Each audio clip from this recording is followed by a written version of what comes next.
जर असं वाटलं दगाफटका होतोय तर राज्यात पुन्हा मोर्चे सुरू झाले म्हणून समजा. मुख्यमंत्र्याला सांगणं एकच आहे की धनंजय देशमुख सूर्यवंशी सोमनाथ सूर्यवंशी यांना न्याय मिळालाच पाहिजे. सगळ्यांना फासावर लटकवल्याशिवाय आम्ही मोर्चे शांत समाज करणार नाहीये. आम्ही आज समाज म्हणून आलोय, समाज म्हणून बसणार. पण माझी तब्येत कालपासून खराब आहे. मी हॉस्पिटलला लगेच मोर्चा सुरू झाला की जाणार. दादा, या घटनेला 1 महिना उलटलेला आहे. काल मात्र अद्यापपर्यंत जो शेवटचा आरोपी आहे तो फरार आहे. सापडन लपला असं पदराच्या आडून येईन. सरकार काही त्यांना लपवण्यासाठी प्रयत्नशील आहे का असं वाटतं? सध्या तरी वाटत नाही, कारण मुख्यमंत्र्यांनी कुटुंबाला शब्द दिलाय सगळ्यांना कठोर कारवाई केल्याशिवाय सुट्टी नाही. त्याच्यामुळं तोपर्यंत विश्वास आहे म्हणून मराठी शांत आहेत.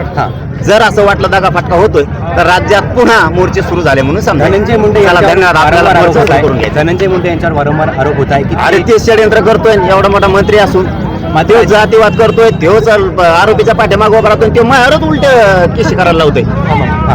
अजित पवार यांचं म्हणणं आहे की जोपर्यंत धनंजय मुंडे यांच्या विरोधात ते बाकी नाही मला माहित. मला एवढंच माहिती आहे, संतोष देशमुखांना न्याय घेतल्याशिवाय आम्ही हटत नसतो. याच्या जर दगाफटका झाला तर सरकारची गाठ मराठ्यांसंग आहे.